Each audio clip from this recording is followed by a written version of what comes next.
Hello everyone, आप देख रहे हैं आर नॉवल बॉय। कहानियों का ये सफर यूं ही चलता रहेगा, लेकिन उससे पहले जल्दी से वीडियो को लाइक कर दें और चैनल को सब्सक्राइब करके हमारी इस फैमिली का हिस्सा बनें। इस वीडियो को ज़्यादा से ज़्यादा शेयर करें ताकि और लोग भी इस कहानी का मजा ले सकें। और हाँ, कमेंट करके बताना कि आपको ये सीरीज कैसी लग रही है। तो बिना किसी देरी के बढ़ते हैं आज की वीडियो की तरफ। अध्याय 121, छोटी यात्रा के लिए तैयारी करना। क्लेयर ने मुस्कुराते हुए उससे कहा, अगर इससे आपको अच्छा महसूस होता है तो मैं आपकी समस्याओं को सुनने के लिए हमेशा तैयार हूं। डेविस ने सिर हिलाया और एक सहायक मां जैसी शख्सियत पाकर बेहद अच्छा महसूस किया। इससे उसे एक बार फिर यह एहसास हुआ कि बिना किसी स्वार्थ के समर्थन करने वाले लोगों का होना कितना महत्वपूर्ण है।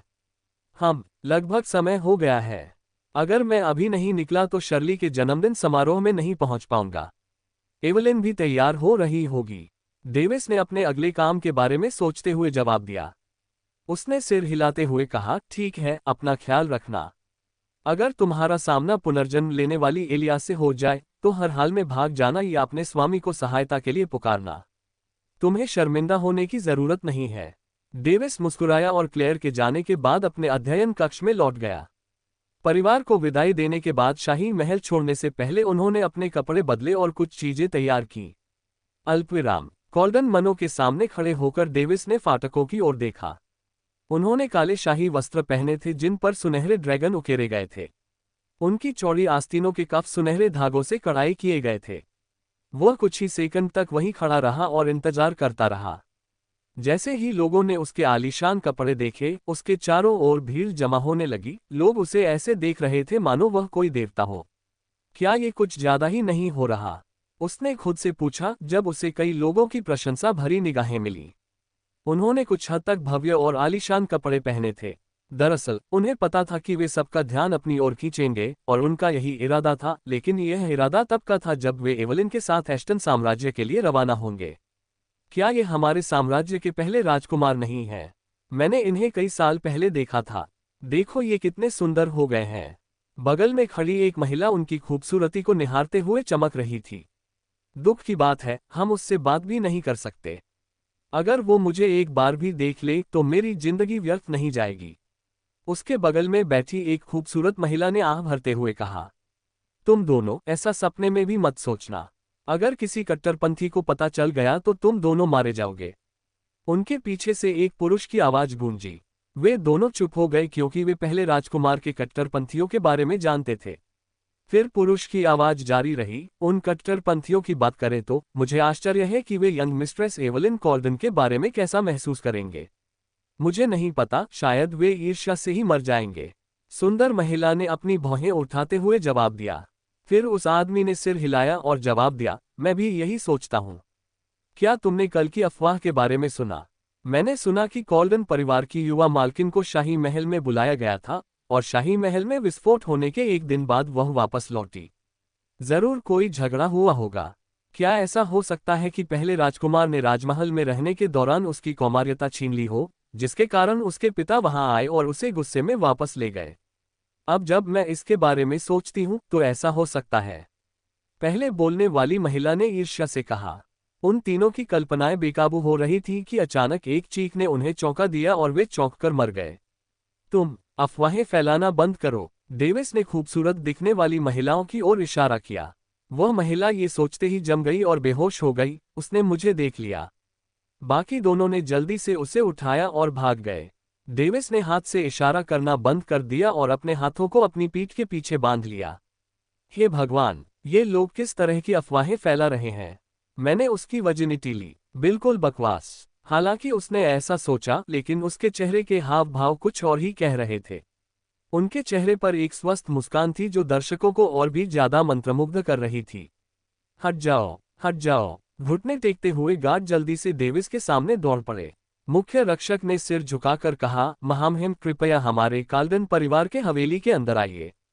डेविस ने बात मान ली और फाटक के अंदर चला गया। वह जानता था कि घुटने टेककर सम्मान देना उनका कर्तव्य है, इसलिए उसे अब इसकी परवाह नहीं थी। न ही वह उनके स्थापित रीति रिवाजों को बदलना चाहता था। वास्तव में उसने इन सब बातों की परवाह करना पूरी तरह से छोड़ दिया था। जैसे ही वह अंदर दाखिल हुआ, युवाओं से लेकर बुजुर्गों तक विभिन्न लोगों ने उसके गुजरने पर झुककर अभिवादन किया। मुख्य हॉल के पास पहुंचते ही उसने देखा कि कुछ बुजुर्ग उसे देखकर खड़े हो गए। वे जल्दी से उसके सामने आए और झुककर प्रणाम किया। एक बुजुर्ग ने कहा, राजकुमार महोदय, नमस्कार। हमें क्षमा करें कि हम व्यक्तिगत रूप से आपका स्वागत करने नहीं आ सके। हम एक पारिवारिक बैठक में थे, इसलिए हमें आपका अभिवादन करने के लिए बाहर आने में कुछ समय लग गया। डेविस ने सिर हिलाया और कुछ नहीं कहा। उसे इस बात की परवाह नहीं थी कि यह जानबूझकर था या नहीं, वह तो सिर्फ एवलिन को लेने आया था। कुछ मिनट बीत गए जब वह उनसे अनौपचारिक रूप से औपचारिक बातें कर रहा था, तभी एक अधेड़ उम्र का आदमी वहां आ गया। गहरे नीले रंग के वस्त्र पहने हुए वह गोरा और आकर्षक दिख रहा था, जबकि उसके लंबे हरे बाल कमर तक पहुंच रहे थे। उस अधेड़ उम्र के व्यक्ति के पास आने से पहले ही डेविस ने थोड़ा झुककर हाथ जोड़कर कहा, प्रणाम ससुर जी। उन्होंने अनभिज्ञता का दिखावा नहीं किया, बल्कि उनकी बेटी से शादी करने की इच्छा व्यक्त की। उस अधेड़ उम्र के व्यक्ति का नाम इवान कार्ल्डन था और वह कार्ल्डन परिवार के पारिवारिक मामलों की देखभाल करता था। डेविस की बातें सुनकर इवान कार्ल्डन जोर से हंसे और बोले, हा हा हा, बढ़िया, बहुत बढ़िया, मेरा कार्ल्डन परिवार धन्य है। जैसे ही डेविस बोलने के लिए मुंह खोलने ही वाला था कि उसे बीच में ही रोक दिया गया। वह बेवकूफ लड़की अभी तैयार हो रही है। हाँ हाँ, जब उसने सुना कि आप उसे खुद लेने आ रहे हैं तो उसने अचानक ज्यादा मेहनत करना शुरू कर दिया। ये सुनकर डेविस मुस्कुराया और सोचने लगा, लगता है मेरी माँ की बातों से उसे कोई आपत्ति नहीं हुई। राहत की सांस लेते हुए उसने खुद को शांत महसूस किया।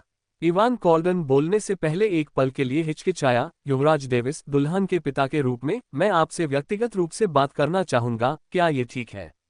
डेविस अचंभित रह गए और बोले, बेशक, अगर यह व्यक्तिगत मामला है तो इसमें कुछ नहीं किया जा सकता। उसके बाद वे दोनों एक खाली कमरे की ओर चले गए। तकलीफ के लिए क्षमा करें। कमरे में प्रवेश करने के बाद इवान कार्ल्डन ने माफी मांगी। ऐसा नहीं था, क्या बात है ससुर जी? डेविस ने उन्हें सीधे मुद्दे पर आने के लिए मजबूर कर दिया। बस मेरी यही गुजारिश है कि आप मेरी बेटी का अच्छे से ख्याल रखें। उसने सिर झुकाकर गंभीरता से यह विनती की। अध्याय 122, लोरेट साम्राज्य से प्रस्थान। डेविस ने जल्दी से अपने ससुर को झुकने से रोकते हुए कहा, इस बारे में चिंता करने की कोई जरूरत नहीं है। ये तो स्वाभाविक है। उसे शर्म महसूस हुई क्योंकि उसने सोचा कि उसके ससुर का उसे अकेले बुलाने का उद्देश्य कुछ लाभ प्राप्त करना था, न कि यह उसकी बेटी के लिए था। इवान कार्ल्डन ने उसकी ओर देखा और संतुष्टि भरे स्वर में बोला, मुझे खुशी है कि तुम ऐसा सोचते हो, लेकिन प्यार जहर की तरह होता है। एक बार जब तुम उससे ऊब जाओगे तो शायद एक दिन उसे किसी एकांत निवास में बंद कर दोगे। डेविस चुप हो गया। यह आदमी किस बारे में बात कर रहा है? उसे समझ नहीं आ रहा था कि वह इस बारे में चिंतित क्यों है। एक दिन तुम सम्राट बनोगे और चाहे तुम चाहो या न चाहो, तुम्हें अनिवार्य रूप से अपना हरम बनाना पड़ेगा। मेरी बस यही गुजारिश है कि उस समय कृपया उसे कुछ विशेष ध्यान देना। उस लड़की को इस जन्म में अपनी मां से मिलने का मौका भी नहीं मिला। डेविस समझ गया, अरे, इस आदमी ने मेरे भविष्य के बारे में बिल्कुल गलत भविष्यवाणी की थी। आखिरकार मैं सम्राट तो नहीं बनूंगा। फिर उसने चेहरे पर उलझन भरे भाव के साथ सिर हिलाया। वह अपनी गलतफहमी को सुधारना नहीं चाहता था, न ही अपना विचार बदलने में ज्यादा समय लगाना चाहता था। मुझे यकीन है कि बड़े होकर तुम समझ जाओगे। उसके उलझन भरे चेहरे को देखकर इवान कार्ल्डन ने हल्की मुस्कान के साथ कहा। डेविस ने सिर हिलाया और जैसे ही उसने स्वाभाविक रूप से बाहर जाने की कोशिश की, दरवाजा खुला और रंग बिरंगे पैटर्न से सजी नीले रंग की चप्पलें पहने एक व्यक्ति ने अंदर कदम रखा, जिससे उसकी एक पीली सफेद टांग दिखाई दी। एवलिन अपने चेहरे पर मोहक मुस्कान लिए वहां खड़ी थी। उसने शुद्ध काले रंग का रेशमी गाउन पहना था जो कुछ हिस्सों में पारदर्शी था और उसके सुडौल शरीर को और भी आकर्षक बना रहा था। उसकी कलाइयां कीमती सुनहरे रंग की चूड़ियों से सजी थीं और उसकी स्कर्ट के जोर से उसके पैर हल्के से दिखाई दे रहे थे। डेविस ने उसकी ओर देखा और उसके खुले और ढीले ढाले कपड़ों को देखकर थोड़ा स्तब्ध रह गया। उसके काले रेशमी वस्त्र के पारदर्शी हिस्से उसकी गर्दन, कंधे की हड्डी, कलाई और कमर के नीचे थे। उसने गहरी सांस ली और उसके खूबसूरत चेहरे की ओर देखा। उसकी त्वचा इतनी गोरी थी, साथ ही उसकी खूबसूरती से तराशी गई काली आंखें, सुंदर पलकें, छोटी नाक और कोमल होंठ थे कि वह उसे किसी परी जैसी लगती थी। उसके लंबे हरे बाल कमर तक पहुंचते थे, जबकि उसने कुछ लंटे माथे पर छोड़ रखी थी। डेविस ने अपनी आंखें मली और एक पल के लिए उसे लगा कि वह किसी दूसरी महिला को देख रहा है। क्या इसे ही पूरी तरह से छवि परिवर्तन कहते हैं? डेविस ने खुद से पूछा, क्योंकि वह अब ये तय नहीं कर पा रहा था कि क्या सोचे। इवान ने उन दोनों को देखा और मन ही मन हंस पड़ा। वह चुपचाप वहां से चला गया, उन दोनों को अकेला छोड़कर। डेविस ने उसकी ओर देखा और आह भरी, फिर उसने अपनी नजरें उससे हटाकर दोबारा उसकी ओर देखी। वह इस प्रक्रिया को तब तक दोहराता रहा जब तक कि एवलिन ने खुशी से हंसते हुए अपना मुंह नहीं खोला और कहा, तुम्हें देखो, कितने मजेदार हो। डेविस ने अपने हाथों से अपनी आंखें छुपा ली और ऊपर देखते हुए जवाब दिया, तुम बेहद खूबसूरत लग रही हो। एवलिन ने मुस्कुराते हुए उसके करीब आकर कहा, धन्यवाद। काफी देर हो चुकी है, क्या हमें चलना चाहिए? डेविस ने मुस्कुराते हुए पूछा। हाँ, उसने उत्साह से जवाब दिया। यह उसका पहला साहसिक अनुभव होगा और उससे भी बड़ी बात यह थी कि वह उस व्यक्ति के साथ थी जिसे वह पसंद करती थी। फिर उसने उसकी आंखों में देखते हुए अपना हाथ आगे बढ़ाया। उसे हाथ बढ़ाते देख एवलिन को पल भर के लिए हैरानी हुई। फिर उसने हल्की सी मुस्कान के साथ उसका हाथ थाम लिया। जैसे ही उसने उसका हाथ पकड़ा, डेविस को ऐसा लगा मानो उसके हाथ गर्माहट की एक कोमल परत से ढक गए हों। उसने भी मुस्कुराकर जवाब दिया और परिवार को विदाई देने से पहले उसे मुख्य हॉल तक ले गया। उन्होंने उन्हें समझाया कि इस यात्रा के दौरान वह एवलिन के साथ अकेले यात्रा करेंगे और उनके साथ कोई गार्ड नहीं होगा। उन सभी ने सिर हिलाकर सहमति जताई, क्योंकि वे जानते थे कि वह कितना शक्तिशाली था। वास्तव में वे इस यात्रा के दौरान कुछ और होने की उम्मीद कर रहे थे। बड़े बुजुर्ग चिंतित थे, जबकि युवा विभिन्न कारणों से ईर्ष्या कर रहे थे। विदाई के समय वे दोनों साथ खड़े थे। वह 1.5 मीटर लंबा था और वह लगभग 1.7 मीटर लंबी थी। उनकी ऊंचाई में ज्यादा अंतर नहीं था, सिवाय इसके कि वह थोड़ी लंबी दिखती थी।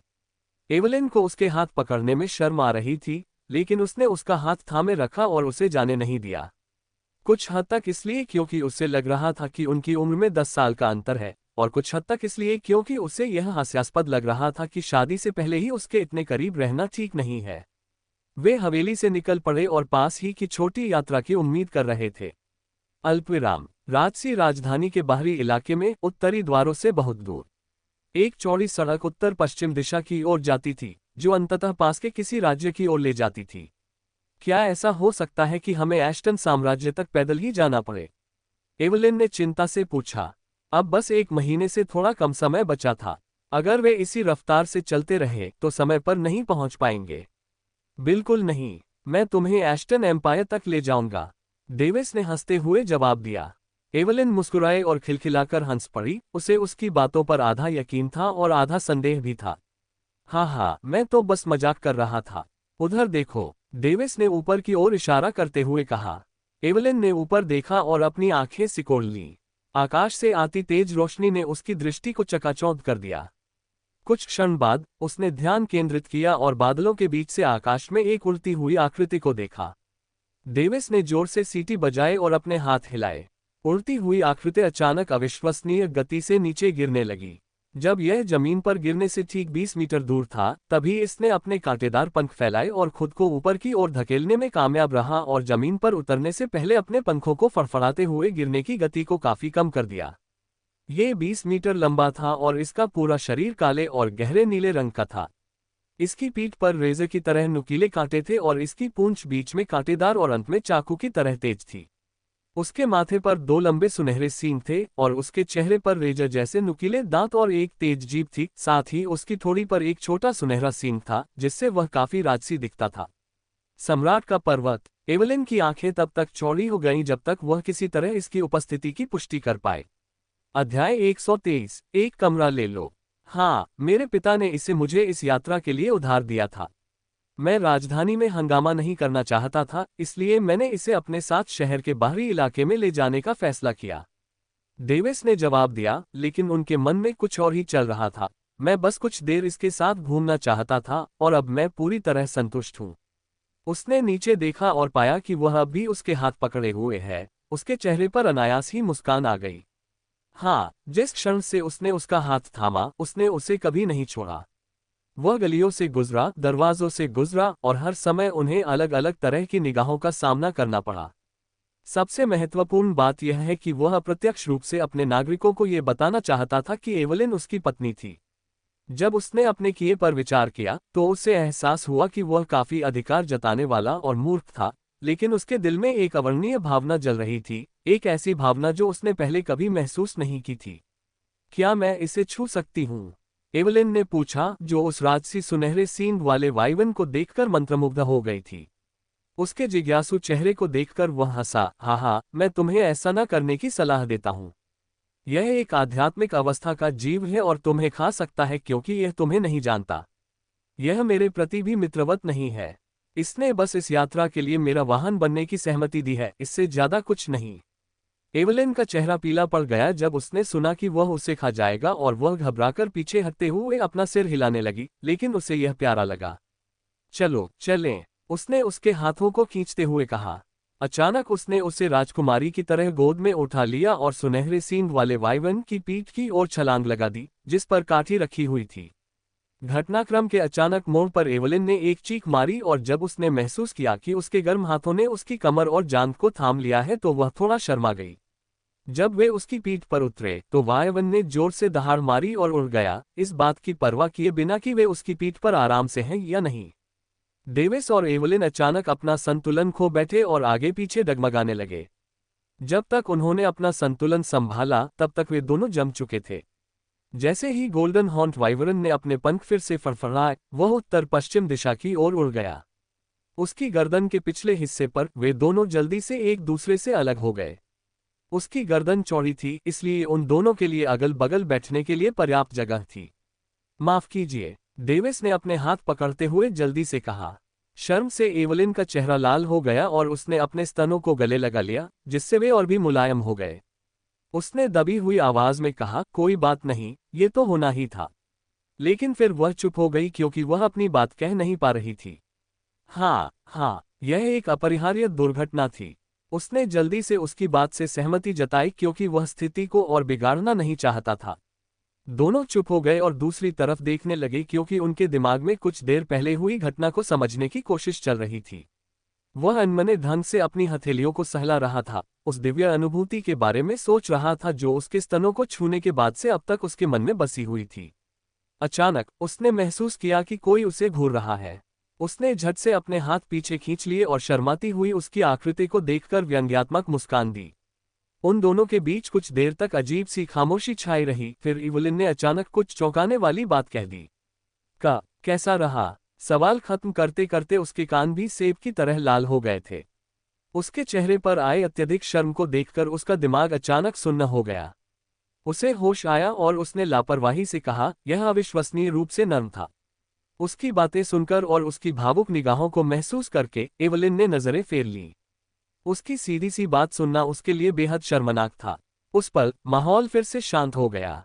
डेविस को पता था कि उसने सच में बहुत बड़ी गलती कर दी है। उसने मुट्ठी भींची और सीधे देखते हुए सारा दोष गोल्डन हॉर्न वाइवरन पर डाल दिया। सुनहरे सींगों वाले वायवन ने अचानक उसकी ओर देखा और अपने नुकीले दांतों का प्रदर्शन करते हुए मुस्कुराया। डेविस ने धीरे से बुदबुदाया और खड़ा हो गया, फिर वह वापस बैठ गया क्योंकि उसे एहसास हुआ कि एस्टन साम्राज्य तक पहुंचने के लिए उसे इस जादुई जानवर पर निर्भर रहना होगा। ये गोल्डन हॉर्न वाइवरन नहीं है, ये गोल्डन हॉर्नी वाइवरन है। शाही महल में इसके जीवन के बारे में जानकर वह मन ही मन चिल्लाया। इसने सैकड़ों से अधिक मादा वाइवरन के साथ संभोग करते हुए एक अतुलनीय रूप से कामुक जीवन व्यतीत किया। डेविस के बीच चर्चा के लिए कोई विषय सोचने के दौरान कुछ क्षणों की असहज चुप्पी छा गई। अचानक उसे वह चीज याद आ गई जिसे उसने अपने सिर के पीछे रखा था, क्योंकि इससे एवलिन को कुछ अप्रिय यादें आ सकती थीं। ये सोचकर कि उसके पास उसे पिछली घटना से ध्यान हटाने के अलावा कोई विकल्प नहीं है, उसने हिम्मत जुटाई और बीच में कूद पड़ा। एवलिन, वह चौंक गई और एक अवर्णनीय कांपती हुई निगाहों से उसकी ओर मुड़ी। उनकी निगाहों में चिंता का भाव था और उन्होंने कहा, मुझे उम्मीद है कि मेरी माँ ने पहले आपके साथ जो कुछ किया उसे आप दिल पर नहीं लेंगे। मैंने एक दिन बाद ही इस बात को भुला दिया जब मैंने फैसला किया कि मैं अपने बेटे के लिए दुल्हन चुनने के लिए भी इसी तरीके का इस्तेमाल करूंगी। डेविस ने घोर सदमे से अपनी आंखें और मुंह चौड़ा कर लिया। एवलिन एकदम से रुक गई, पिछली घटना से उसका ध्यान भटक गया था। उसने बिना सोचे समझे लापरवाही से उसके सवाल का जवाब दे दिया, और जब तक उसे इस बात का एहसास हुआ तब तक बहुत देर हो चुकी थी। एवलिन ने घृणा से बुदबुदाते हुए दूसरी ओर देखना शुरू किया और बोली, बदमाश। डेविस ने अपना मुंह बंद कर लिया और व्यंग्यात्मक मुस्कान के साथ सीधे देखते हुए कहा, मैंने ऐसा नहीं कहा। स्थिति और भी अजीब हो गई। सुनहरे सींग वाले वायवन ने अपना सिर फिर से पीछे घुमाया और उसे देखने के बाद एवलिन की ओर देखा। फिर उसने अपनी जीभ बाहर निकाली और उसे बेतहाशा हिलाते हुए तिरस्कारपूर्ण भाव दिखाया। डेविस को जब इसका संदेश समझ आया तो वह गुस्से से भड़क उठा, कमीने! यह मुझे कह रहा है कि जाकर एक कमरा ले लो। अल्पविराम। एक सफेद आकृति एक पेड़ के बगल में खड़ी थी और वह सुनहरे सींग वाले वायवन को देख रही थी जो क्षितिज की ओर उड़ रहा था, और उस पर 2 लोग सवार थे जिन्होंने बेहद सजे धजे कपड़े पहने थे। उसने ठंडी आवाज में पूछा, क्या तुम संतुष्ट हो? अध्याय 124, आगमन एस्टन साम्राज्य की शाही राजधानी। कोई जवाब नहीं मिला, लेकिन वह बोलता रहा, अगली बार जब मैं उस कमीने से मिलूंगा तो उसकी जिंदगी वहीं खत्म हो जाएगी। हरी घास के मैदान हवा के हल्के झोंकों से लहरा रहे थे, जो सफेद आकृति को धीरे से छूते हुए उसे धुंधला कर रहे थे। अगर तुमने उसके लिए गुहार न लगाई होती तो मैं उसे मार डालता, चाहे उसे सुरक्षा मिल रही हो या नहीं। तुम। सफेद आकृति की आवाज कांप उठी, फिर उसने अपनी आस्तीन झटकते हुए आसपास के घास के मैदानों को नष्ट कर दिया। तुम्हें उसमें ऐसा क्या खास लगता है? उसकी आवाज में चिड़चिड़ाहट झलक रही थी। वो निकम्मा जैसे ही किसी दूसरी औरत के साथ होता है, तुम्हें भूल जाता है। उसने व्यंग्य करते हुए जवाब दिया। ठंडी आवाज में गुर्राते हुए उसने पूछा, तुम पुरुषों के बारे में क्या जानते हो? मैं 50,000 साल से अधिक जी चुका हूं और मुझे उनमें से एक भी भरोसेमंद और विश्वसनीय नहीं मिला। मानो उसने कोई भ्रामक बात सुन ली हो। उसने आह भरी, तुम तो बिल्कुल बेकार हो। लेकिन मैं इस बात से सहमत हूं कि उसकी बदौलत, जो काम स्वर्ग में जाने से भी ज्यादा कठिन माना जाता था, वह बहुत आसान हो गया है। उसने आसपास के क्षेत्र को देखा और कहा, मैं अब यहां और नहीं रहना चाहता। हमारी शक्ति बढ़ाने का एकमात्र तरीका उस अमर विरासत को प्राप्त करना है जिसका जिक्र उसने पहले तुमसे किया था। सहमति में सिर हिलाते हुए उसने ठंडी आवाज में जवाब दिया, ठीक है, मैं वादा करता हूं कि मैं उसे हाथ नहीं लगाऊंगा। लेकिन यह उस पर निर्भर करता है। अगर मैंने उसे दोबारा देखा तो वह निस्संदेह मर चुका होगा। अल्पविराम। डेविस और एवलिन की यात्रा लगभग 3 सप्ताह तक चली। इस दौरान वे कई कस्बों और राज्यों में गए। सभी लोगों ने उनका स्वागत किया और उनके साथ भव्य व्यवहार किया। शाही परिवार से होने का प्रतीक भव्य वस्त्र पहने होने के कारण उन्हें किसी प्रकार की बाधा का सामना नहीं करना पड़ा। उनकी यात्रा बिना किसी परेशानी के सुगम रही। जैसे जैसे वे एक दूसरे से बात करते गए, अपने अतीत के कई अनुभवों को साझा करते गए और दुनिया के बारे में चर्चा करते गए, उनका रिश्ता गहराता गया। इतना ही नहीं, उनकी यात्रा में कई अजीब और थोड़े से प्रेमपूर्ण क्षण भी आए, जिससे एवलिन का दिल धड़कने लगा क्योंकि उसने एक युवती के रूप में प्रेम का अनुभव किया। लेकिन डेविस के लिए ये सरासर नरक था। वह उसे चूमना चाहता था लेकिन नहीं कर सका। वह उसे अच्छा महसूस कराना चाहता था लेकिन नहीं कर सका।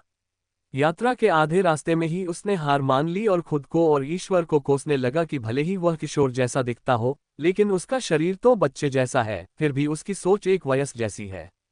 यह एक तरह की बाधा थी जो उसे अपने रिश्ते में अगला कदम उठाने से रोक रही थी। मैं मरना चाहता हूँ। जैसे ही डेविस ने बेजान भाव से ये बुदबुदाया, एवलिन अचानक चिल्लाई, देखो। डेविड उठा और सामने क्षितिज की ओर देखने लगा। हवा के झोंके से उसके लंबे बाल खूबसूरती से लहरा रहे थे। गोल्डन हॉर्न वाइवरन ने अचानक अपनी गति बढ़ाते हुए दहाड़ मारी। लगता है हम पहुंच गए हैं, डेविस ने मुस्कुराते हुए कहा।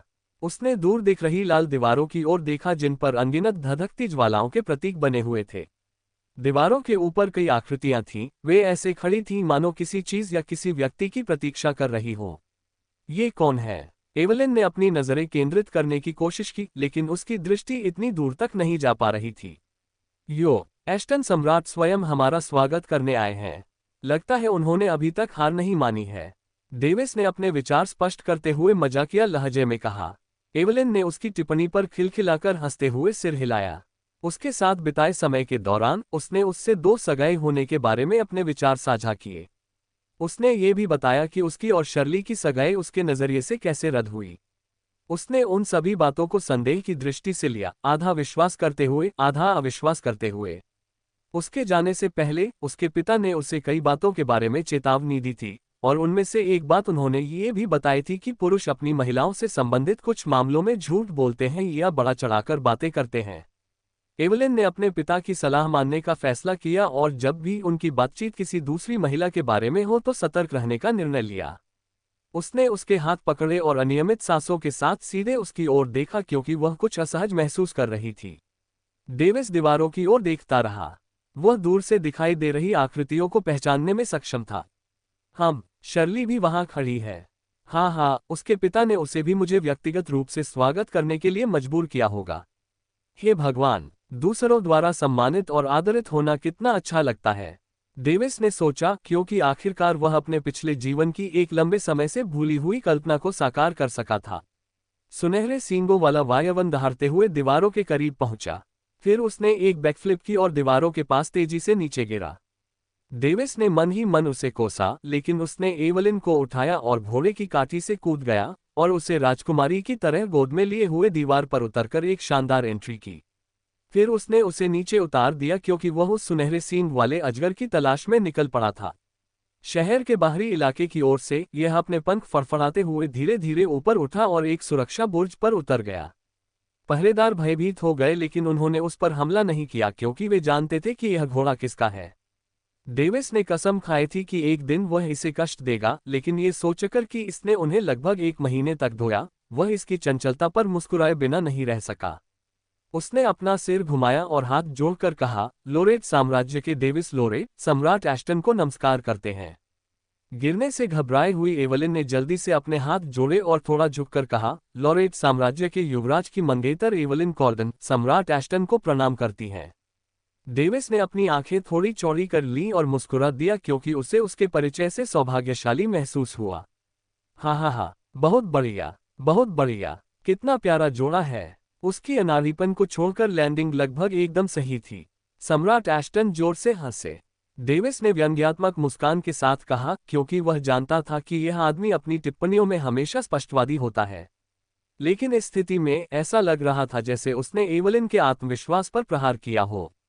और जैसा कि उसने उम्मीद की थी, एवलिन शर्म से थोड़ी लाल हो गई, लेकिन आश्चर्यजनक रूप से उसने अपने आप को स्थिर रखा और शालीनता का मुखौटा पहने हुए उसके हाथों को थामे रखा। अध्याय 125, 2 महिलाओं के बीच बातचीत। एवलिन ने उसके हाथ पकड़े और सहज महसूस किया। फिर उसने शर्ली की ओर देखा और कहा, राजकुमारी शर्ली, बहुत समय हो गया है। शर्ली ने वही चटक लाल रंग के वस्त्र पहने थे, सिवाय इसके कि उसने उसके ऊपर एक और धधकती लाल रंग की पोशाक पहन रखी थी, जिसने उसके पूरे शरीर को और भी आकर्षक बना दिया था, जिससे वह एक महारानी की तरह दिख रही थी। उसने अपना घूंघट हटाया और एवलिन को देखकर मुस्कुराए। जब एवलिन ने उसका खूबसूरत चेहरा देखा तो वह मंत्रमुग्ध हो गई। उसे लगा कि वह उससे कहीं ज्यादा खूबसूरत है। शर्ली एवलिन के करीब आए और उसके हाथ ऐसे थाम लिए जैसे वे बहुत पुरानी दोस्त हों। हाँ, मुझे लगता है कि उसके प्रति आपकी भावनाएं पहले ही स्पष्ट हो चुकी हैं। एवलिन ने मुस्कुराते हुए सिर हिलाया। उसे उस राजकुमारी से कुछ हद तक अपनापन महसूस हुआ जिसने उसके साथ निष्पक्ष व्यवहार किया था। हाँ, एकदम सही, मुझे इसके बारे में और बताओ। शर्ली हंसते हुए उसे डेविस से दूर खींच ले गई। एवलिन चीख पड़ी। वह मना करके उसके साथ रहना चाहती थी, लेकिन उसे लगा कि उसकी मेहमाननवाजी को ठुकराना असभ्य होगा। डेविस के चेहरे पर एक बनावटी मुस्कान थी, जो मुस्कान जैसी नहीं लग रही थी। उसने न सिर्फ मेरा अभिवादन किया, बल्कि उसे अपने साथ ले गई। ये बाप बेटी की जोड़ी जरूर कुछ साजिश रच रही है। अच्छा नहीं है, मुझे सतर्क रहना होगा। डेविस पूरी तरह से शंकालु हो गया था, लेकिन फिर भी उसने शांत रहते हुए सम्राट एस्टन और बुजुर्गों से बातचीत की। इसी बीच पास के ही एक पहरेदार बुर्ज में कई छोटे कमरे थे जिनका इस्तेमाल सैन्य टुकड़ी के लिए किया जाता था। उन छोटे कमरों में से एक में 2 सुंदरियां थीं जो अभी अभी अंदर आई थीं। शर्ली ने उत्तेजित होकर अपना सिर घुमाया और पूछने लगी, वह कितनी दूर चला गया है? कितनी दूर? अगर आप दूरी के बारे में पूछ रहे हैं तो वह हमारे बिल्कुल पास ही है। एवलिन ने उलझन में पढ़कर जवाब दिया। अरे, मेरा मतलब था कि वह तुम्हारे साथ कितनी दूर तक गया है। शर्ली ने अपना माथा पकड़ लिया और अपने सवाल को दोबारा पूछा। यह, हमने अभी अभी हाथ पकड़े हैं। एवलिन शर्माते हुए बोली। क्या, बस हाथ पकड़े? शर्ली पीछे हट गई और अविश्वास से उसके शर्माते हुए चेहरे को देखने लगी। मुझे इस पर विश्वास नहीं हो रहा।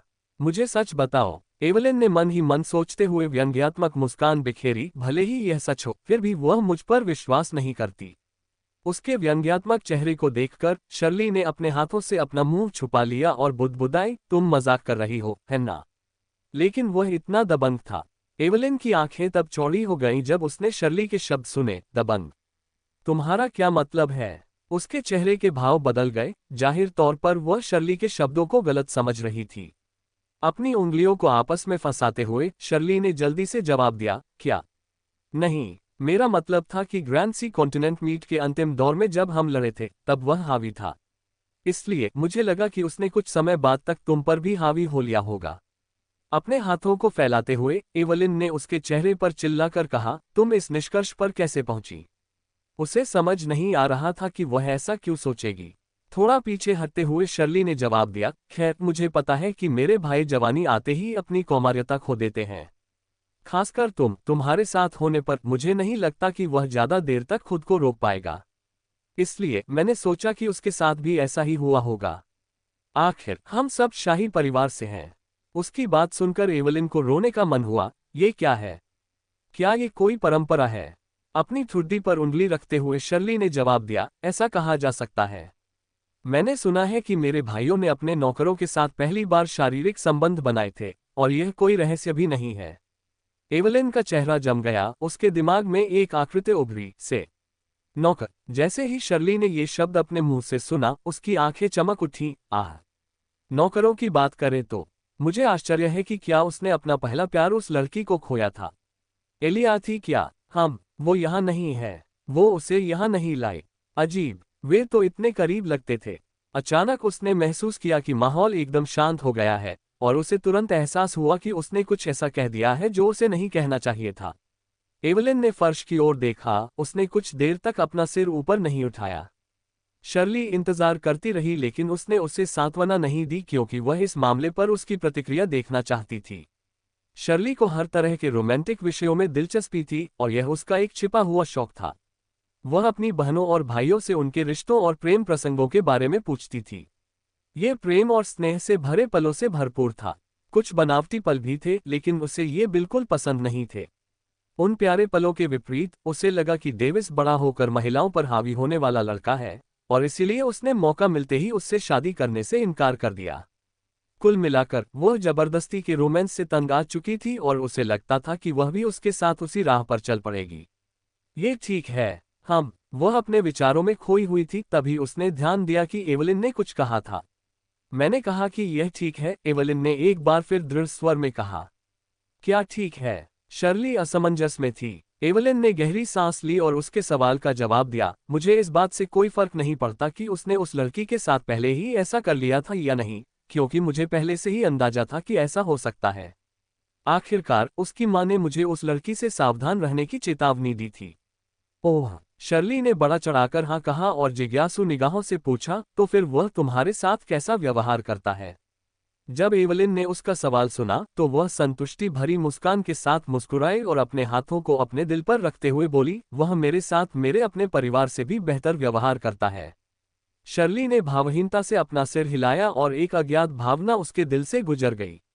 क्या मैं गलत थी? इस समय उसके मन में बस यही सवाल था। उसके मन में यह बात दबी हुई थी कि एवलिन झूठ बोल रही होगी, लेकिन उसके चेहरे के भाव देखकर और उसे गोद में लिए हुए गोल्डन हॉर्न वाइवरन से कूदते हुए देखकर वह यह मानने से खुद को रोक नहीं पाई कि उसकी बातें सच हो सकती हैं। तुम मुझसे ये सब क्यों पूछ रही हो? क्या तुम्हें उस समय लिए गए फैसले पर पछतावा हो रहा है? एवलिन मूर्ख नहीं थी, वह उसके चेहरे के भावों में होने वाले सूक्ष्म बदलावों को भी पहचान सकती थी। उसकी अंतरात्मा ने उसे बताया कि मामला उतना सरल नहीं है जितना दिख रहा है। अध्याय 126 उदास शर्ली। शर्ली ने सिर हिलाते हुए कहा, मुझे नहीं पता। उस समय से मेरे कई भाई बहन मुझे याद दिलाते रहते थे कि मैंने दुनिया की सबसे ताकतवर महिला बनने का मौका कैसे गंवा दिया। हर दिन मैं सोचती रहती थी कि उस समय मैंने जो फैसला लिया था वह सही था या गलत। खैर, जब से मैंने वह फैसला लिया है तब से ये तय है कि मैं उसके साथ दोबारा नहीं रहूंगी।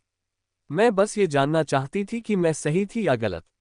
और उसके कंधे झुक गए। तुम्हारी कहानी के हिसाब से मैं अपनी जिंदगी में पहली बार गलत साबित हुई। क्या तुम्हें इसका पछतावा है? एवलिन ने फिर से पूछा, ये सोचकर कि इस बार उसे कोई अलग जवाब मिलेगा। अभी नहीं, तुरंत जवाब देते हुए शर्ली ने मुस्कुराते हुए कहा। उसका जवाब सुनकर एवलिन असमंजस में पड़ गई। अभी नहीं। शर्ली की आंखों में अचानक लड़ने का जज्बा झलक उठा। अगर मैं अमरता का वरदान हासिल कर लेती हूं तो मैं उससे एक बार फिर लड़ूंगी। तब मैं उसके सामने अपनी काबिलियत साबित करूंगी। अमर विरासत। एवलिन की आंखें चौड़ी हो गईं। वह जानती थी कि यह क्या है, क्योंकि डेविस ने यात्रा के दौरान एक बार कैजुअली उसे इस बारे में बताया था। लेकिन असमंजस में पढ़कर उसने पूछा, ठीक क्या साबित करना है? साबित करो कि मैं किसी भी तरह से उससे कमतर नहीं हूं। शर्ली ने अपनी मुठ्ठियां भींच ली जब उसे वह समय याद आया जब वह पूरी तरह से उसके वश में थी। उस घटना के बारे में सोचते ही उसके रोंगटे खड़े हो गए। वह घटना अनजाने में ही उसे उसकी याद दिलाती रहती थी और इसी वजह से उसकी भावनाएं हमेशा असंतुलित रहती थीं। शाही खानदान की सदस्य होने के नाते उसका अपना स्वाभिमान था जिसे वह शायद ही कभी बाहर दिखाती थी, लेकिन उसके द्वारा उसे चकनाचूर कर दिया गया था। अगर वह उसकी ही उम्र का होता तो वह इस अपमान को सह लेती, लेकिन वास्तविकता इसके विपरीत थी। एवलिन ने व्यंग्यात्मक हंसी हंसते हुए उस समय के बारे में सोचा जब उसने उसे चुनौती दी थी। उसने बुदबुदाते हुए कहा, ठीक है। मुझे लगता है कि मैं पहले से ही परिणाम देख सकती थी। क्या? शर्ली ने उसे धीरे से बुदबुदाते हुए सुना, लेकिन उसके शब्द समझ नहीं पाए। कुछ नहीं। एवलिन ने मुस्कुराते हुए रहस्यमयी निगाहों से उसकी ओर देखा। शर्ली ने संदेह भरी निगाहों से उसकी ओर देखा और जवाब दिया, अगर तुम ऐसा कहती हो तो चलो वापस चलते हैं। अल्पविराम। डेविस सम्राट एश्टन से बातचीत करता रहा।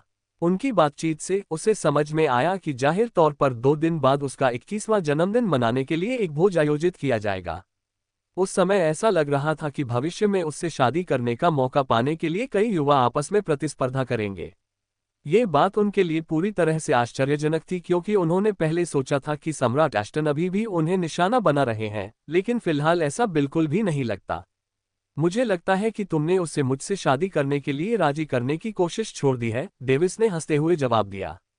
अरे बाप रे, मैंने उसे बहुत ज्यादा बिगाड़ दिया। मेरे हिसाब से तो उसने अपने भविष्य की सारी संभावनाएं बर्बाद कर दी हैं। ऐसा जरूरी नहीं है। आखिरकार अमरता की विरासत हमारे बहुत करीब है। तथ्यों को देखते हुए शर्ली और मैं ही ऐसे हैं जिन्हें इसे विरासत में पाने का मौका मिल सकता है। सम्राट एश्टन ने माथे पर हाथ रखते हुए आह भरी, आपकी बात में दम है, लेकिन आपने जो जानकारी दी है वह स्पष्ट है। हम अभी तक 6ठे चरण तक भी नहीं पहुंचे हैं, फिर भी आप लोग कहते हैं कि एक अमर विरासत है जो हमें 9वें चरण से आगे ले जाती है। उसने अपने हाथ हटाए और अपनी आस्तीन झटकते हुए कहा, चलो उस बारे में बात नहीं करते। भले ही तुम्हें विरासत न मिली हो, फिर भी तुम्हारे पास तुम्हारा गुरु है, और मुझे लगता है कि तुम्हारा गुरु अमर स्तर का है, क्योंकि उसका अमर स्वरूप हमारी दुनिया के नियमों से बंधे बिना हमारे महाद्वीप में आ सकता है। मतलब तुम किसी न किसी तरह अमरता की अवस्था तक अवश्य पहुंच जाओगे, जबकि मेरी बेटी के बारे में ऐसा नहीं कहा जा सकता। उसने निराशा भरी निगाहों से देखते हुए कहा। डेविस चुप रहा और व्यंग्यात्मक मुस्कान बिखेरी। उसकी राय सुनकर वह यह मानने से खुद को रोक नहीं पाया कि उसने जो कहा वह तर्कसंगत था। मृत्यु पत्र के सहारे उसे यह अंधविश्वास था कि वह कम से कम अमरता की अवस्था तक तो पहुंच ही जाएगा। और वो वापस आ गई। मेरी वो नालायक बेटी। सम्राट एश्टन बोलते हुए दांत पीस रहे थे। पीछे मुड़कर देखने पर डेविस ने शर्ली और एवलिन को एक साथ चलते हुए देखा। अपने महल में वापस जाओ शर्ली, तुम्हारा यहाँ कोई काम नहीं है। सम्राट एश्टन चिल्लाए। ठीक है महाराज, शर्ली ने आज्ञाकारी भाव से जाते हुए मुस्कुराते हुए कहा। उसने उसे यहाँ नहीं बुलाया, तो इसका मतलब है कि वह अपनी मर्जी से यहाँ आए हैं। डेविस असमंजस में पड़ गई। उसे अचानक ये ख्याल आने लगा कि उसने इस मामले पर बहुत सोच विचार किया और परिणामस्वरूप वह आत्ममुग्ध हो गया। मुझे ज्यादा सोचना बंद कर देना चाहिए। उसने सिर हिलाते हुए एवलिन की ओर देखा और पूछा, तुम कहाँ गई थी? बस अपने नए दोस्त के साथ थोड़ी देर टहलने के लिए, उसने मुस्कुराते हुए जवाब दिया। ओह, एक नया दोस्त, ये कब हुआ? उसने अपने चेहरे पर एक अजीब भाव लिए हुए पूछा। मुझे नहीं पता, शायद ग्रैंड सी कॉन्टिनेंट मीट में या अभी। मुस्कुराते हुए उसने उसके हाथ पकड़ लिए। अच्छा, तुम दोनों को घूमने जाना चाहिए। हमारी राजसी राजधानी में ढेरों बाजार, ढेरों दुकानें और देखने लायक कई खूबसूरत नज़ारे हैं। एक बुजुर्ग ने अपनी राजसी राजधानी की तारीफ करते हुए हंसते हुए कहा। क्यों नहीं, हमारी चिंता करने की कोई जरूरत नहीं है। भोज के समय मैं आप बड़ों से मिलूंगा। तब तक के लिए हम दोनों विदा लेते हैं। डेविस ने जवाब दिया और हाथ जोड़ लिए। सम्राट एश्टन और अन्य लोगों ने भी हाथ जोड़कर प्रस्थान किया। डेविस और एवलिन ने चारों ओर देखा। वे दीवार के ऊपर थे, लेकिन किसी भी गार्ड ने उन्हें दीवार से नीचे उतरने के लिए कहने की जहमत नहीं उठाई। जाहिर है, अब किसी को उनकी परवाह नहीं रही। डेविस ने एवलिन की ओर कंधे उचकाए। अचानक उसे एक विचार आया और उसने इस मौके का फायदा उठाते हुए एवलिन को फिर से उठाया और दीवारों से कूद गया। आह! एवलिन जोर से चीखी। उसने अपनी आंखें बंद कर ली और उसकी गर्दन को कसकर पकड़ लिया, जबकि उसने अपना चेहरा उसकी छाती में छिपा लिया। डेविस के चेहरे पर मुस्कान थी। चाहे मैं उसे कितनी भी बार डराऊं, यह तरीका काम करता है। अध्याय 127 साइन लेंटो का सराय। डेविस ने 60 मीटर ऊंची दीवार से छलांग लगा दी। गिरने का अनुभव उसके लिए रोमांचक था, लेकिन एवलिन के लिए यह बिल्कुल विपरीत था। उसके लिए यह बेहद डरावना था। बूम! जमीन पर उतरते ही वह मजबूती से खड़ा हो गया, जबकि जमीन पर चरमराहट की आवाजें आने लगीं। उसकी शारीरिक साधना चौथे चरण में थी, इसलिए वह 500 मीटर ऊंची इमारत से भी गिर जाए तो भी उसे कोई नुकसान नहीं होगा। अगर एवलिन दीवार से सीधे कूल्हों के बल भी गिरती तो भी उसे चोट नहीं लगती, क्योंकि उसने बॉडी कल्टीवेशन सिस्टम में तीसरे चरण तक का प्रशिक्षण प्राप्त कर लिया था। लेकिन फिर भी डरावनी चीजें उसे डराती थीं। आसपास मौजूद लोग चौंक गए और आलीशान कपड़े पहने उन दोनों को देखने लगे। कुछ लोगों की आंखें चमक उठी और वे पागलों जैसी निगाहों से उसकी ओर दौड़ पड़े। युवक स्वामी, क्या आपको मार्गदर्शक चाहिए? महामहिम, आपके लिए एक बेहतरीन और आकर्षक गाइड उपलब्ध है। युवा प्रतिभाशाली, क्या आप शहर के गाइड को किराए पर लेना चाहते हैं? हम सभी महत्वपूर्ण स्थानों को जानते हैं। चमकती आंखों वाले 5 लोग जल्दी से उसके सामने खड़े हो गए और एक एक करके पूछने लगे। डेविस ने अपनी भौहें उठाईं और पहले व्यक्ति को चुना जिसने बहुत अधिक प्रशंसात्मक शब्द नहीं कहे। मैं तुम्हें काम पर रखता हूं। धन्यवाद युवा स्वामी, मैं आपको पूरे शहर की सैर कराऊंगा। बोलने वाला युवक लग रहा था। उसने अच्छे कपड़े पहने थे और उसकी लंबाई भी डेविस के बराबर थी। बाकी लोग निराश दिखे और दूसरे संभावित ग्राहकों की तलाश में चले गए। अच्छा, तुम्हारा नाम क्या है? उसने उसे नीचे उतारा और एक सवाल पूछा। मेरा नाम जिलिन है, युवक ने उत्तर दिया। डेविड ने सिर हिलाया और सोचा, ये युवक ईमानदार और उत्साही प्रतीत होता है। जिलिन, ये जगह क्या है? पास की दुकानों की ओर इशारा करते हुए जिलिन ने उत्तर दिया, इस जगह पर बहुत सारी दुकानें हैं और इसे साउथ एंड प्लाजा के नाम से जाना जाता है। यहाँ आपको लगभग सभी प्रकार की साधना तकनीकें, रसायन शास्त्र की सामग्रियाँ और कई दिव्य वस्तुएं मिल जाएंगी। हालांकि इनमें से अधिकतर पृथ्वी श्रेणी की हैं और आकाश श्रेणी की वस्तुएं बहुत कम हैं। डेविस ने सिर हिलाया। फिर वह एवलिन के साथ प्लाजा में घूमने लगा, जबकि जिलिन ने सरल शब्दों में हर बात समझाने की कोशिश की। उसने रसायन शास्त्र की कई ऐसी सामग्रियां खरीदी जो उसे लोरेट साम्राज्य में नहीं मिल रही थीं, जबकि एवलिन ने अपने द्वारा बनाए गए कुछ कपड़े खरीदे। अपनी खोज के दौरान उसे कुछ ऐसी कल्पनाएं आईं कि उसे कुछ दिव्य सामग्रियां प्राप्त हो सकती हैं, लेकिन वास्तविकता काफी निराशाजनक थी। रात होते होते उन्होंने खूब खरीदारी कर ली, जिससे कई दुकानदार संतुष्ट हो गए। जिलिन, यहाँ का सबसे मशहूर सराय कौन सा है? डेविस ने पूछा, क्योंकि उसे लगा कि काफी देर हो चुकी है। आकाश में अंधेरा छाया हुआ था और ऊपर देखने पर ऐसा लग रहा था कि किसी भी क्षण बारिश शुरू हो सकती है। युवक स्वामी, वो सराय इस इलाके की सबसे प्रसिद्ध सराय है। जिलिन ने एक दिशा की ओर इशारा किया। वहां एक चमकीली महल जैसी इमारत थी जो लालटेन और भव्य चित्रों से सजी हुई थी। वहां एक बोर्ड लगा था जिस पर साइन लेंटो इन लिखा था। जब तक चला, मजा आया जिलिन। डेविस ने मुस्कुराते हुए उसकी ओर देखा और अपना हाथ आगे बढ़ाया। उसके हाथ में एक बैंगनी रंग का सिक्का था। जिलिन की आंखें चौड़ी हो गईं। वह अचानक भावुक हो गया और उसने अपने हाथों से सिक्का ले लिया। उसने कृतज्ञता भरी नजरों से डेविस की ओर देखा और घुटनों के बल बैठकर प्रणाम किया। जिंदगी भर मजबूत रहो जिलिन। मुस्कुराते हुए अपनी बात खत्म करते हुए वह एवलिन के साथ चला गया। एक बैंगनी रंग का सिक्का ही उस युवक के लिए अपना परिवार शुरू करने और अगर वह होशियार है तो उसे समृद्ध बनाने के लिए काफी था। डेविस को पता था कि यह बैंगनी सिक्का उसके लिए कितना महत्वपूर्ण है, इसलिए उसने उसे जाने से पहले अपनी कृतज्ञता को जिस भी तरीके से व्यक्त करना चाहता था, करने दिया। उस सराय की ओर जाते हुए वह लापरवाही से अंदर दाखिल हुआ और रिसेप्शनिस्ट की ओर देखकर बोला, मुझे 2 कमरे दे दीजिए।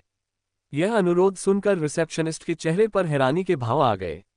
वह समझ गया था कि ये ग्राहक आलीशान कपड़े पहने हुए हैं और शायद किसी धनी परिवार से हैं। उसने कुछ देर सोचने के बाद सराय के मालिक को फोन किया। कृपया थोड़ी देर प्रतीक्षा करें, युवा स्वामी। डेविस ने उसकी झिझक को देखा और अनुमान लगाया कि कोई समस्या जरूर होगी। फिर उसने धैर्यपूर्वक कुछ क्षणों तक प्रतीक्षा की। एक सुगठित शरीर वाला व्यक्ति प्रवेश द्वार से आया। उसने रिसेप्शनिस्ट को देखा और डेविस को देखकर चौंक गया। फिर वह तेजी से उसकी ओर दौड़ा और घुटनों के बल बैठ गया। साइन लेंटो ने क्राउन प्रिंस डेविस का विनम्रतापूर्वक अभिवादन किया। डेविस को आश्चर्य नहीं हुआ, उनकी शक्ल कुछ क्रिस्टल छवियों में दर्ज थी, इसलिए कुछ लोग जानते थे कि वह कैसे दिखते थे। रिसेप्शनिस्ट और आसपास खड़े लोग अचानक चौंक गए। डेविस की उपस्थिति में उन्होंने खुद को विनम्र करते हुए तुरंत अपने रवैये में थोड़ी नरमी दिखाई। मैंने पूछा था कि क्या इस सराय में 2 कमरे उपलब्ध हैं? डेविस ने अपना सवाल दोहराया। ये क्राउन प्रिंस डेविस, हमारे सराय में अब कोई कमरा उपलब्ध नहीं है। हमें ये कहते हुए बहुत खेद है, लेकिन हम आपकी मांग पूरी करने के लिए अपने किसी भी ग्राहक को नहीं निकालेंगे। साइन लेंटो ने दृढ़ स्वर में कहा। अपने ग्राहकों के प्रति वफादार रहकर ही वह नंबर 1 प्रसिद्ध सराय का स्थान प्राप्त करने में सक्षम हुआ। अगर आपके पास कोई विकल्प नहीं है तो बस मना कर दीजिए। क्या मैंने आपके लिए मुश्किलें खड़ी कर दी? डेविस ने उलझन भरे लहजे में पूछा, लेकिन वह जानता था कि यह आदमी उन अभिमानी नौजवानों से लगातार परेशान होता रहेगा जो सिर्फ एक रात के लिए ठहरने आते हैं। साइन लेंटो उनकी बातों से बेहद खुश दिखे। ऐसा लग रहा था मानो उन्होंने डेविस के रवैये को दिल से स्वीकार कर लिया हो। नहीं, मैं क्राउन प्रिंस डेविस को आपकी समझदारी के लिए धन्यवाद देता हूं। एवलिन के साथ जाने से पहले डेविस ने आह भरी और कहा, ठीक है, अलविदा। उसके बाहर निकलने से ठीक पहले तेज बारिश शुरू हो गई, जिससे उसकी आंखें असंतोष से सिकुड़ गईं। वह सोचने लगा कि क्या उसे फिर से बाहर जाकर किसी सराय की तलाश करनी चाहिए। उसे भीगना पसंद नहीं था और न ही एवलिन को। बारिश से खुद को बचाने के लिए अपनी ऊर्जा का इस्तेमाल करने के बारे में सोचते हुए उसने जाने का फैसला किया। जैसे ही उसने दोबारा एक कदम बढ़ाया, उसके पीछे से एक हड़बड़ी भरी आवाज सुनाई दी। यह एक पल रुकिए, महाराज। अध्याय 128, अस्पष्ट वातावरण। क्या? डेविस ने पीछे मुड़ते हुए कहा। साइन लेंटो ने एक पल के लिए हिचकिचाने से पहले जवाब दिया, एकमात्र वीआईपी कमरा बचा है, लेकिन एक वीआईपी कमरा? क्या आपने नहीं कहा था कि कोई कमरा उपलब्ध नहीं है? डेविस ने उत्सुकता भरी निगाहों से सवाल करते हुए अपनी आंखें सिकुड़ी। हमने देखा है, लेकिन वह वीआईपी कमरा काफी अनोखा है। मुझे आश्चर्य है कि क्या वहां बैठी युवती का नाम एवलिन कार्डन है। साइन लेंटो ने ज्यादा कुछ नहीं कहा, लेकिन अपना संदेह एवलिन की ओर ही जताया। एवलिन ने सिर हिलाया और बोली, मैं हूं। अच्छा, तो इसका मतलब है कि युवराज उस कमरे में ठहरने के आंशिक रूप से पात्र हैं। मुझे आश्चर्य है कि क्या मिस एवलिन को इससे कोई आपत्ति नहीं है। उसका सवाल सुनकर एवलिन का दिल एक पल के लिए जोर से धड़कने लगा, क्योंकि उसने डेविस के साथ एक ही कमरे में रहने के बारे में सोचा। अपनी यात्रा के दौरान वे अलग अलग कमरों में रुके थे। अब जब उन्हें एक ही कमरा साझा करना पड़ा तो वह एक पल के लिए हिचकिचाई। फिर उसने सोचा, ये सिर्फ एक कमरा है। तुम इतनी हिचकिचा क्यों रहे हो? कोई बात नहीं, एवलिन ने अपना फैसला लेते हुए जवाब दिया। डेविस ने बाहर से तो हंसा, लेकिन मन ही मन रोया। इससे कोई फर्क नहीं पड़ता था कि वे एक ही कमरे में रहें या नहीं, क्योंकि वह उस पर हाथ नहीं डाल सकता था। 11 साल की बच्ची के शरीर के साथ तो बिल्कुल नहीं, भले ही वह दिखने में एक औसत 16 साल के लड़के जैसा लगता था। बहुत बढ़िया, ये रही कमरे की चाबी। साइन लेंटो ने डेविस को चाबी देते हुए आंख मारी। डेविस असमंजस में पड़ गया, यह आदमी आखिर कहना क्या चाह रहा है। लेकिन उसने चाबी ली, उस आदमी को पैसे दिए और कर्मचारियों के निर्देशों का पालन करते हुए तथाकथित वीआईपी कमरे की ओर चल पड़ा। वह और एवलिन अंततः एक ऐसे दरवाजे के सामने पहुंचे जो कामुक बैंगनी रोशनी से सजा हुआ था। दरवाजे पर एक वाक्य लिखा था, केवल पति पत्नी। आखिरकार उन्हें समझ आ गया कि मालिक ने क्यों कहा था कि वे इस कमरे में ठहरने के लिए आंशिक रूप से पात्र हैं। फिर भी उन दोनों को इस बात का बुरा एहसास हुआ। डेविस को एक अस्पष्ट सी अनुभूति थी, लेकिन अब वह कल्पना कर सकता था कि वह कमरा किस प्रकार का था। उसने एक पल सोचा और अंदर जाने से पहले उससे एक बार फिर पुष्टि करने का फैसला किया। एवलिन, क्या तुमने हमारे साम्राज्य में इस तरह की कोई सराय देखी है? एवलिन ने उसकी ओर देखा और सख्त चेहरे के साथ पलकें झपकाते हुए बोली, नहीं। उद्धरण चिन्ह ... क्या आपको यकीन है? उसने अपनी भौहें उठाते हुए पूछा। उसने पलकें झपकाते हुए सिर हिलाया। दरवाजे की ओर इशारा करते हुए वह हंसा, तो फिर हम अंदर क्यों नहीं चलते? जरूर, आप पहले जाए। एवलिन ने हल्की सी मुस्कान दी। उसकी आवाज थोड़ी कांप रही थी, लेकिन ये किसी को पता नहीं चला। ठीक है। उसने ताले के छेद की तरफ देखा और चाबी अंदर डाल दी। कच्चा। वह कमरे के अंदर गया और उसे एक अजीब सी खुशबू महसूस हुई। फिर उसने गुलाब की पंखुड़ियों से सजे हुए बड़े से बिस्तर को देखा। उसके बगल में एक मेज थी और उस पर गोलियों के डिब्बे रखे थे जिनमें अलग अलग प्रभाव वाली गोलियां थीं। प्रकाश व्यवस्था अस्पष्ट थी, कुछ जगहों पर ऐसी प्रकाश व्यवस्था पाई जा सकती थी जो माहौल को खुशनुमा बना देती थी।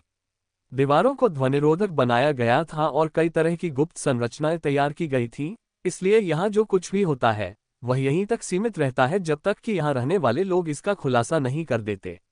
मुझे भी यही लगा था। अय्याशी का अड्डा। डेविस ने चारों ओर देखते हुए बुदबुदाया। सामान्यतः इस प्रकार के स्थानों का उपयोग उन जूनों द्वारा किया जाता था जो आनंद से चीखने के अलावा इन कृत्यों में लिप्त नहीं हो सकते थे। टकराना। डेविस की आंखें चौड़ी हो गईं और वह थोड़ा स्तब्ध रह गया।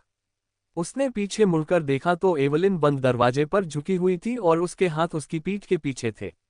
उसका रूप इतना मोहक था कि ऐसा लग रहा था मानो वह उसे अपने करीब आने और एक सच्चे पुरुष के रूप में उसे जो करना चाहिए वह करने के लिए आमंत्रित कर रहा हो। उसकी सांसें थोड़ी तेज हो गईं, लेकिन फिर उसने गहरी सांसें लेते हुए और आंखें बंद करते हुए खुद को शांत किया। एवलिन, तुम ये क्या कर रही हो? कुछ क्षणों की खामोशी के बाद उसने दोबारा पूछा।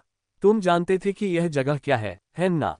एवलिन के चेहरे पर हल्की सी शर्मिंदगी झलक रही थी, ऐसा लग रहा था मानो वह किसी कारण से बहुत कोशिश कर रही हो। क्या आपने इसे पहले कभी किया है? उसने नम्र स्वर में पूछा। डेविस का दिल एक पल के लिए धड़कना भूल गया और जवाब में उसने तुरंत कहा, नहीं, मैंने नहीं किया है। सचमुच? उसका चेहरा खिल उठा। तुम्हें क्या हुआ? तुम अचानक से अजीब व्यवहार करने लगी हो। डेविस ने चिंतित चेहरे से पूछा। उसे समझ नहीं आ रहा था कि वह अचानक बिना किसी कारण के ऐसा क्यों करने लगी है। यह। उसकी आंखें अचानक नम हो गईं। यह इसलिए है क्योंकि तुमने मुझे एक बार भी चूमा नहीं है। उसने चीखते हुए अपनी आवाज ऊंची की और अपनी काली स्कर्ट को पकड़ लिया। चुंबन। डेविस ने अविश्वास से उसकी ओर देखा। क्या यही उसके अजीब व्यवहार का कारण था? उसने नम आंखों से उसकी ओर देखा और आगे कहा, मेरे पिता ने कहा था कि इस दौरान मैं तुम्हारे हाथों अपनी पवित्रता खो सकती हूँ। शर्ली ने कहा था कि तुम्हारी हैसियत और उम्र के लड़कों ने तो अपनी नौकरानियों के साथ ऐसा कर भी दिया है। इन सब बातों को ध्यान में रखते हुए मुझे चिंता होने लगी है कि कहीं तुम मुझे अब और न चाहो। उसकी बातें सुनकर वह बिल्कुल अवाक रह गया। उसने अचानक ऊपर देखा और एकांत में मन ही मन सोचने लगा, क्या मैं अकेला ऐसा व्यक्ति हूँ जो इस दुनिया के साथ तालमेल में नहीं है? इस दुनिया में प्रचलित सामान्य ज्ञान उसकी अपेक्षाओं से बिल्कुल भिन्न था। कुछ बातें समान थीं जबकि अन्य भिन्न थीं। उसे दोबारा देखते हुए उसे याद आया कि उसने उससे कभी स्नेह के शब्द नहीं कहे, सिवाय दोस्तों की तरह उससे मजाक करने और बातचीत करने के। उसने तुरंत अपने मन से सारी चिंताएं दूर करने का फैसला किया और जब तक उसे इसका एहसास हुआ तब तक वह उसके गालों को पकड़े हुए उसके गुलाबी होठों को पागलों की तरह चूम रहा था। एवलिन की आंखें उस पल चौड़ी हो गईं जब उसने उसके भावुक चुंबन को महसूस किया। उसकी आंखें और भी नम हो गईं क्योंकि उसने अपने जीवन का पहला चुंबन अनुभव किया था। अचानक उसे महसूस हुआ कि उसकी जीभ उसके मुंह में प्रवेश कर गई है और उसके दांतों को सहला रही है। एक पल की असहजता से घिरकर उसने अनजाने में अपनी कोमल जीभ से उसकी जीभ को बाहर निकालने की कोशिश की, लेकिन वह फंस गई और उलझते हुए मुड़ गई। जैसे उसके दिमाग में कोई स्विच ऑन हो गया हो। उसने उसके सिर को गले लगाते हुए उसके चुंबन का भावुकता से जवाब देना शुरू कर दिया।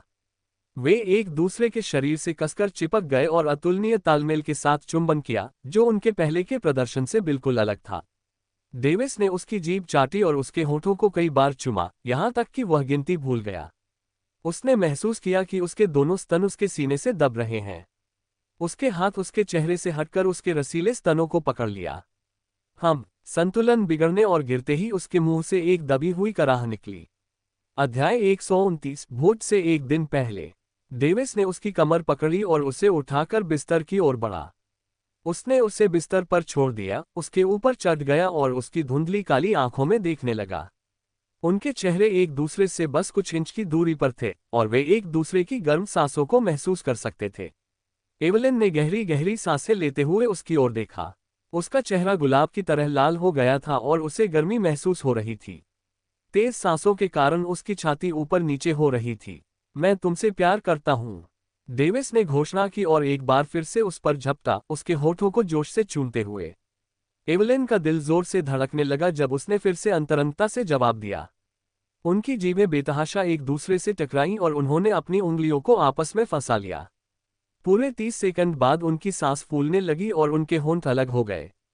उनकी सांसें तेज चल रही थीं, जबकि दोनों की आंखों में जुनून और वासना झलक रही थी। जैसे ही उसने उसके काले कपड़े उतारने के बारे में सोचा, अचानक उसे अपने 11 साल के शरीर के बारे में सोचते हुए अपनी समझदारी वापस मिलती हुई महसूस हुई। उसे इस तरह के समय में ऐसा सोचना मूर्खतापूर्ण लग रहा था, लेकिन अचानक उसके मन में एक विचार आया, अगर उसकी उम्र मेरी उम्र के बराबर होती तो क्या मैं तब भी ऐसा करता? उसने दांत पीस लिए। उसका जवाब था, बिल्कुल नहीं। उसने उसकी भावुक निगाहों को देखा और उसे खेद महसूस हुआ, लेकिन साथ ही उसे लगा कि उसे अभी रुक जाना चाहिए। वह कुछ देर तक इसी स्थिति में रहा और कुछ ही समय बाद उसे भी अपनी मानसिक स्थिति में वापस आने का एहसास होने लगा। एवलिन के चेहरे पर उलझन का भाव था, हालांकि वह अभी भी शर्मा रही थी। एवलिन, मैं तुमसे प्यार करता हूं, डेविस ने एक बार फिर गंभीर भाव से कहा। उसने उसके गालों को सहलाते हुए आगे कहा, चिंता मत करो, मैं तुम्हें छोड़कर नहीं जाऊंगा। उसकी पलकें कांप रही थी जब उसने पूछा, सचमुच? उसने सिर हिलाकर सच्चाई से जवाब दिया, हम, बशर्ते तुम मुझे धोखा न दो। मैं तुम्हें धोखा नहीं दूंगी। उसके ये शब्द सुनकर वह घबराकर जल्दी से बोली और पीछे बैठ गई। उसे प्यार से गले लगाते हुए उसने जवाब दिया, मुझे पता है। उसके गर्म शरीर के आलिंगन में उसे लगा कि उसका प्यार पाने की इच्छा आखिरकार पूरी हो गई है। उसकी आंखों में आंसू भर आए और फव्वारे की तरह उसके चेहरे पर बहने लगे। मैं भी तुमसे प्यार करती हूँ, डेविस। उसने उसकी पीठ पर हाथ फेरा और सांत्वना भरे कुछ शब्द फुसफुसाए। कुछ क्षण बीतने के बाद वह उससे अलग हुआ और उसके आंसुओं से भीगे चेहरे को देखने लगा। इस पर हंसते हुए उसने अपनी उंगलियों से उसके आंसू पोंछ दिए। एवलिन ने मुंह फुलाते हुए दूसरी तरफ देखा, वह उसकी नजरों से नजरें मिलाने को तैयार नहीं थी। अजीब बात है, अब जब हमने अपने दिल की बात कह दी है तो क्या हमें और करीब नहीं आना चाहिए? ये सोचते हुए उसे थका हुआ महसूस हुआ। जैसे ही उसने उसे दोबारा चूमने की कोशिश की, उसने ऊपर देखा और उसकी निगाहों से नजरें मिलाईं। मुझे माफ कर दो, मैं ऐसा दोबारा नहीं करूंगी। अगर तुम यही चाहते हो तो मैं शादी होने तक इंतजार करूंगी। अरे हाँ, मैंने भी यही सोचा था। उसे डर था कि कहीं वह उसे चूमने की कोशिश करते हुए पकड़ा न गया हो, इसलिए उसने बेपरवाही से और सख्त चेहरे के साथ जवाब दिया। एवलिन ने सिर हिलाया और चुप हो गई। अचानक उसका चेहरा फिर से लाल हो गया और उसने दबी हुई आवाज में कहा, अगर आप संतुष्ट नहीं हैं तो हम वही कर सकते हैं जो हमने पहले किया था। हम। उसके शब्द पूरे होने से पहले ही उसके गुलाबी होंठ फिर से बंद हो गए। वह जम सी गई और उसकी ओर देखने लगी, जबकि वह उससे अलग होकर मुस्कुराया और बोला, याद रखना तुमने क्या कहा था। वह बिस्तर से उठा और बाथरूम में चला गया, जाहिर तौर पर अपने शरीर के निचले हिस्से में मची हलचल को शांत करने के लिए। वह अंदर गया और सचमुच ध्यान लगाने लगा। एवलिन ने मदहोशी में अपने होठों को छुआ, लेकिन उसकी परिपक्व अदाओं के साथ यह बेहद कामुक लग रहा था। उसने अपना दूसरा हाथ अपने शरीर के निचले हिस्से पर रखा और वह थोड़ा नम महसूस हुआ। उसके चेहरे पर उस घिनौने कृत्य की याद आते ही असहनीय लालिमा छा गई। शर्म से उसका पूरा शरीर सुन्न हो गया और वह तकिए पर गिर पड़ी। जब डेविस बाहर आया तो उसने देखा कि वह सो रही थी। वह मुस्कुराया और उसके बगल में सो गया।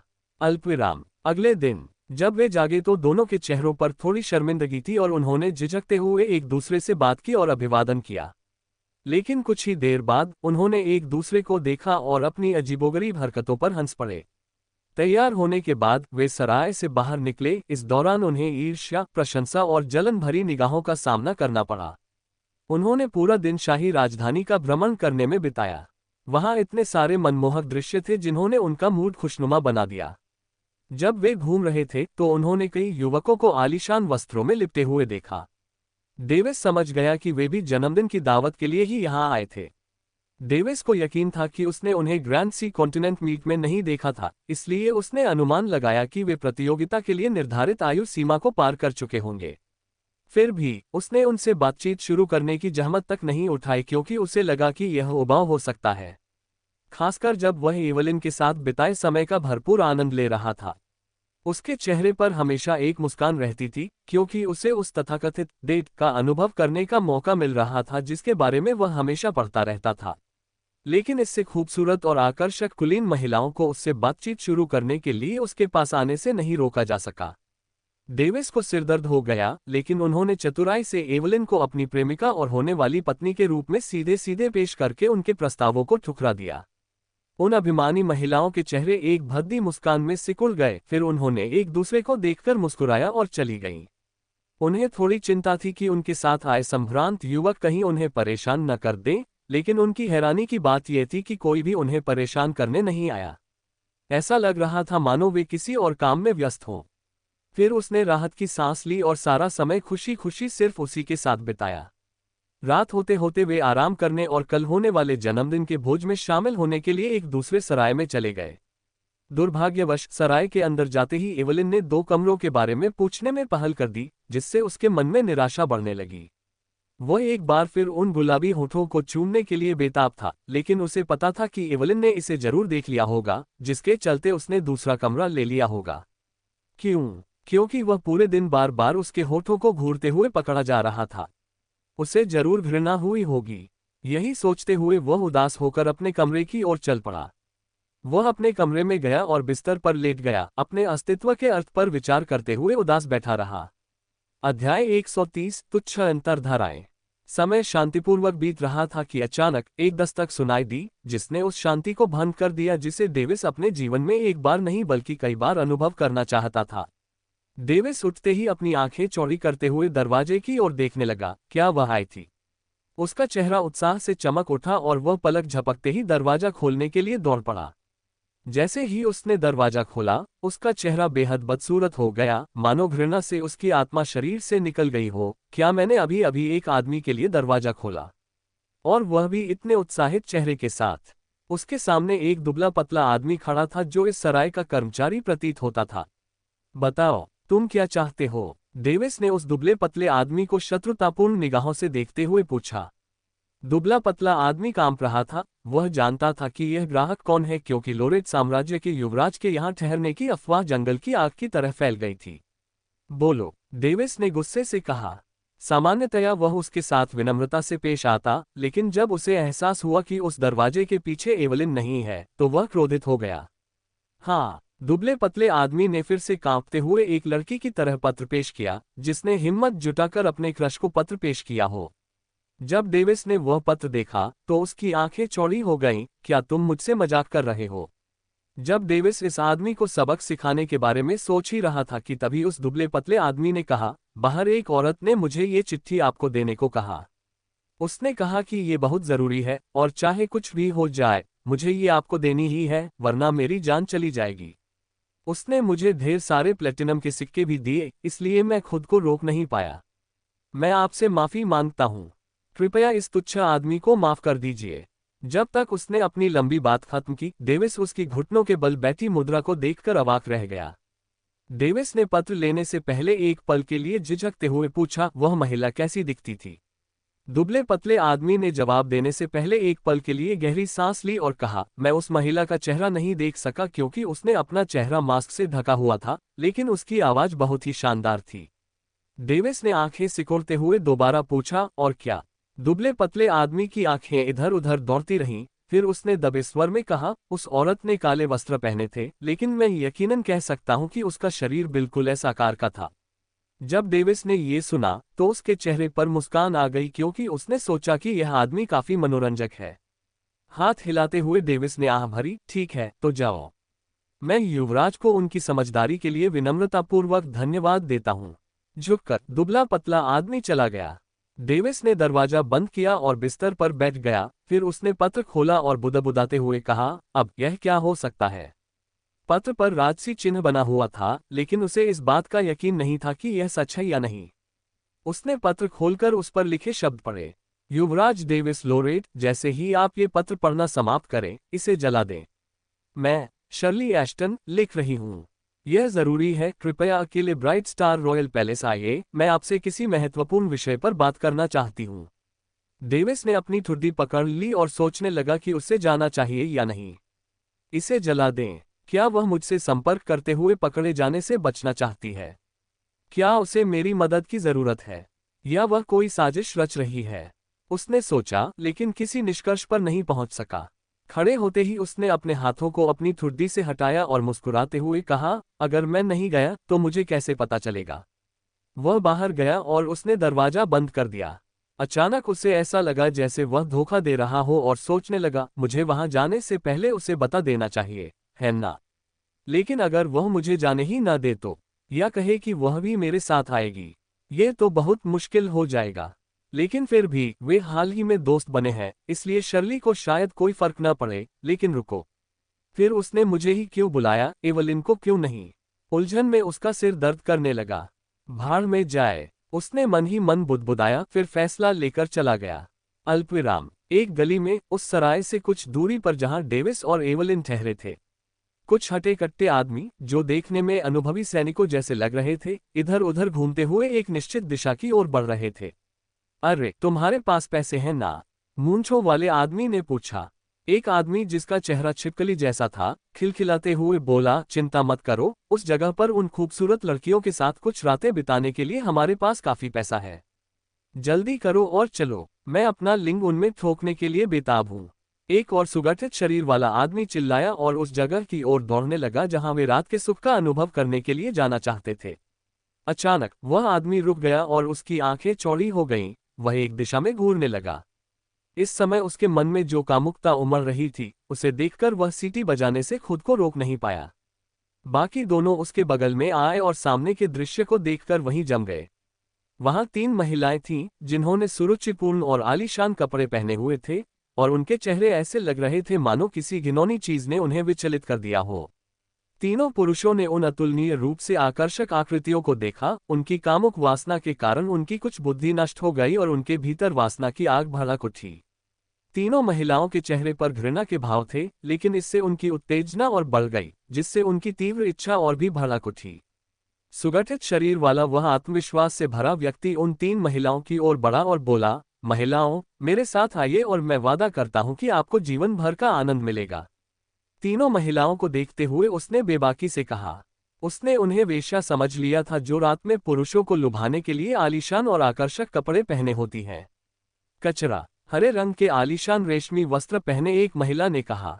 अचानक एक छोटी चिड़िया नीचे उड़कर आए और गुलाबी रंग के मोहक कपड़े पहने एक महिला पर आकर बैठ गई। फिर उसने कहा, समय हो गया है, चलो चलें। बस दोस्तों, आज के लिए इतना है। इस नॉवल की पूरी सीरीज देखने के लिए प्लेलिस्ट चेक करना ना भूलें। अगर वीडियो अच्छी लगी तो लाइक, शेयर और कमेंट करके अपना प्यार दिखाएं। और ऐसे ही और कहानियों के लिए आर नॉवल बॉय को सब्सक्राइब जरूर करें। मिलते हैं बहुत जल्द अगले पार्ट के साथ। Thanks for watching.